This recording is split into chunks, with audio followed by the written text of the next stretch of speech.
I want to welcome Agile XRM to the podcast. I've known the people at Agile XRM for the past 12 years. I've seen how their business process management tool can add massive value to complex organizational processes in sectors such as finance and government. If you have complex processes or a need for dialogues on the Power Platform or Dynamics 365, take a look at how this BPM tool can add value. You can find them at agilexrm.com or check out the show notes for more details.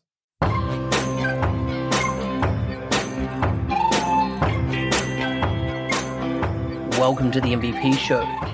My intention is that you listen to the stories of these MVP guests and are inspired to become an MVP and bring value to the world through your skills. If you have not checked it out already, I do a YouTube series called How to Become an MVP. The link is in the show notes. With that, let's get on with the show.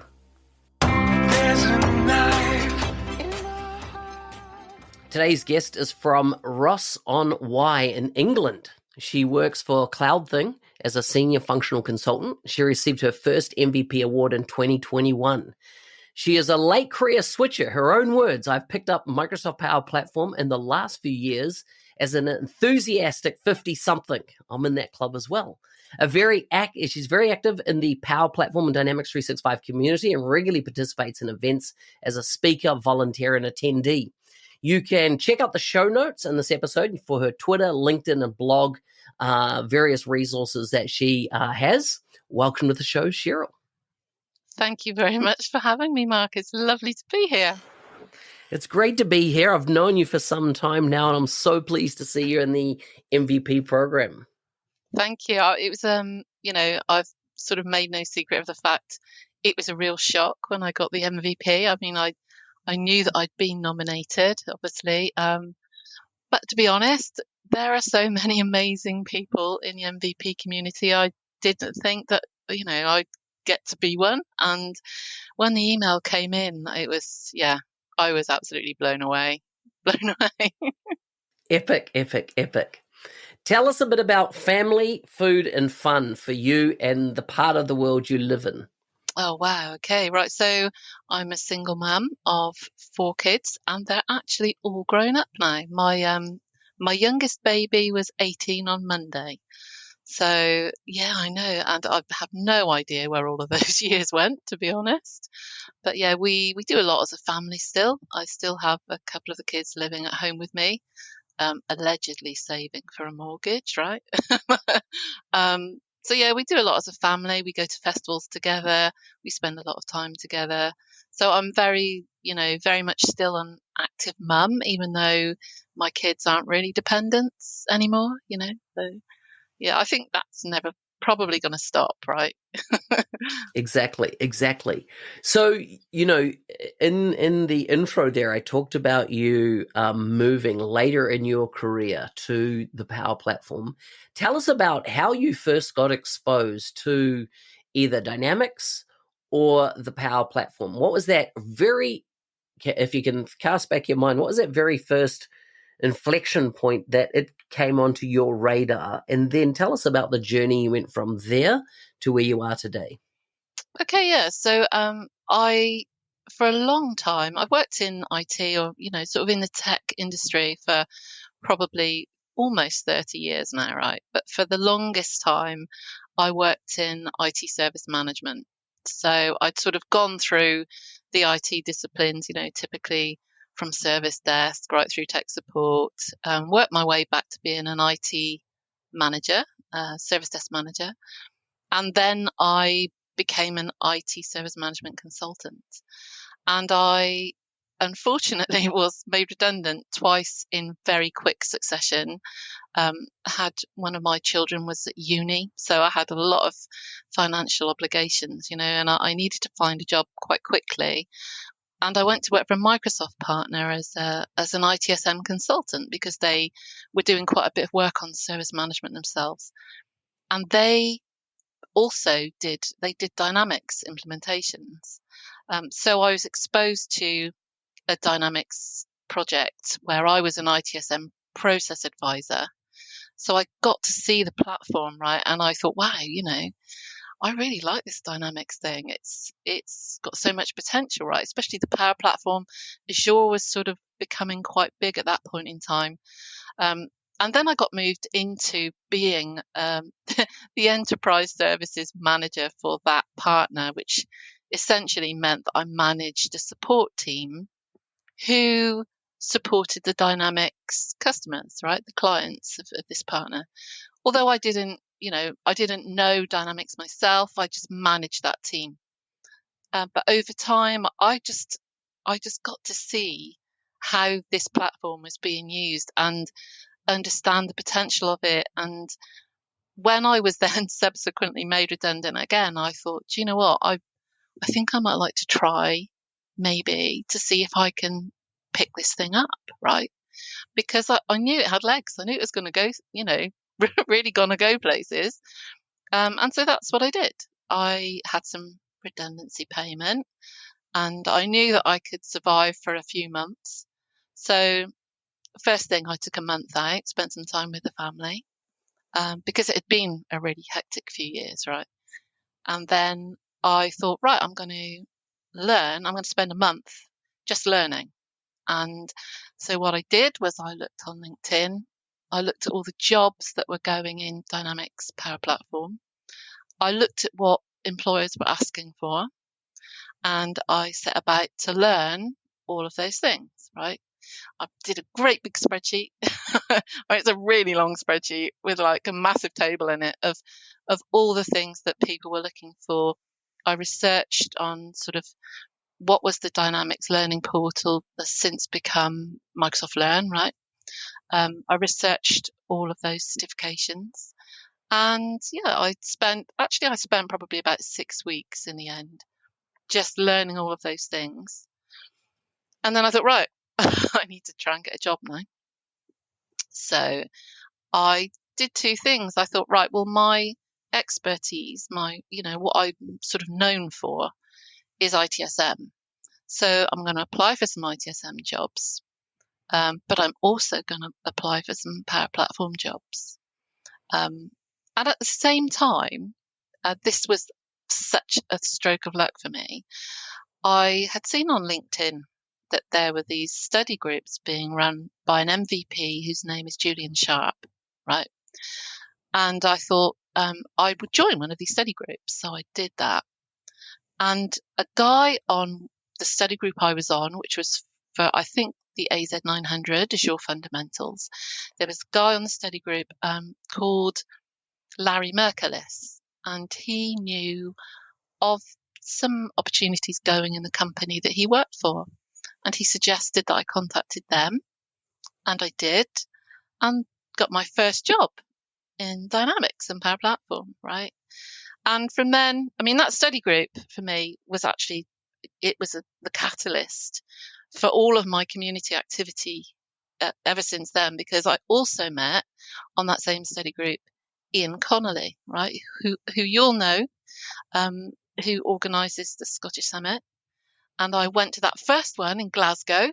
And I remember I met you there and you bought me a That's drink, right. That's right. even though you didn't know who I was, right? And yeah, and that was it really. And from then, yeah, I mean, as I say, the potential of the platform blew me away.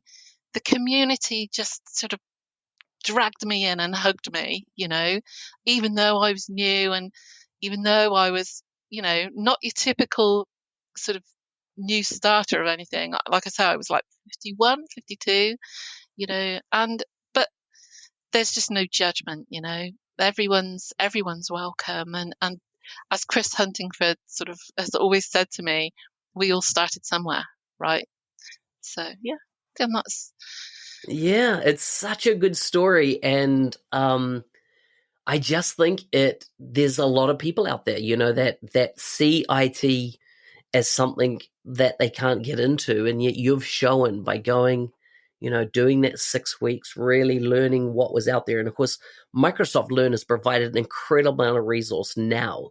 When I started 18 years ago in this space, getting training was instructor led only, and it was expensive, right? And I think that's a massive leap. But the other thing that I really liked and I want to highlight here is the community, right? How you have found a place, a home, and this community transcends the world. Because, you know, my time in London, I was very involved in the community that was happening in the UK. And then, you know, when I was in Australia, I was very involved in the community there. And it's kind of like now the pandemic has, you know, driven it global. And I just think there's so many opportunities for people to get involved and do the career switch. And you're a great testimony to it.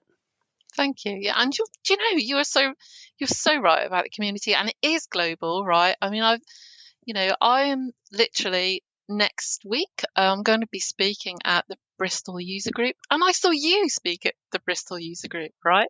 I remember you did an awesome session on the difference between CDS, as Dataverse was known back then, and CDM, Common Data Model, right? And that was great. And also then, in a couple of weeks' time, I'm going to be going to the Scottish Summit again, right? And this time speaking. And bizarrely, I have been chatting. I chat to a guy who's in Australia, Neil Benson, right? Who runs the Customer Academy, and he's sent me over a load of Lego figures to go and give out at the Scottish Summit for him. so yeah, I mean, it is you make friends, right, from all over the world. And the 90-day MC, you know, obviously, so many friends that I made as a consequence of doing the mentoring challenge, right? Yeah, so good, so good. And of course, yeah, that's where I spent a lot of time with you on that mentoring challenge. Tell me about becoming an MVP for you. You know, you talked about, you know, your shock, etc. Now that you are an MVP, what surprised you about, you know, after you got over the shock? What was the kind of, and what maybe continues to surprise you now that you're an MVP? Yeah, I mean, I back in the 90-day MC days, I mean, we talked a lot about MVP and, you know, how people might become an MVP if that was what they wanted in their career. It hadn't particularly been on my horizon, but the thing that really I really appreciate about being an MVP is actually the fact that it does give me a platform to reach people and actually, you know, help to further some of the areas in which I particularly like to be involved, along, you know, the sort of women in tech lines, really. I do a lot of work also with the STEM ambassadors. I'm part of a group which is called Textilers, and, you know, I also support other women in tech through various avenues such as like Lean in Circles. So actually the MVP award in itself actually does, it sort of catapults you out to a much wider audience, people who actually it you know will listen when you put forward these ideas, which, you know, these ideas which I believe are very important to myself and hopefully, you know, to many other people. So that has been a fantastic opportunity actually to get these messages out there. The other thing that surprised me is actually how much goes on behind the scenes in that MVP community, right? The sheer volume of effort that people put in, it just absolutely stuns me. And I have a newfound and massive respect for anyone who takes that on and who actually, you know, it's all very fair and well becoming an MVP, but to sustain that over time, right, with all of the effort that goes into it, I just take my hat off to people I see people who've been an MVP for years and years, and I think, wow, you know, that is an awful lot of giving value to other people, right? To giving your time and your energy, and yeah, I mean, hopefully I'll be able to sustain beyond, you know, 1 or 2 years, and yeah, and carry on to pay it forward, right? Which is another thing that we've talked about before. Hey, thanks for listening. I'm your host, Business Application MVP Mark Smith, otherwise known as the NZ365 Guy. If you like the show and want to be a supporter, check out buymeacoffee.com/NZ365 Guy. Thanks again, and see you next time.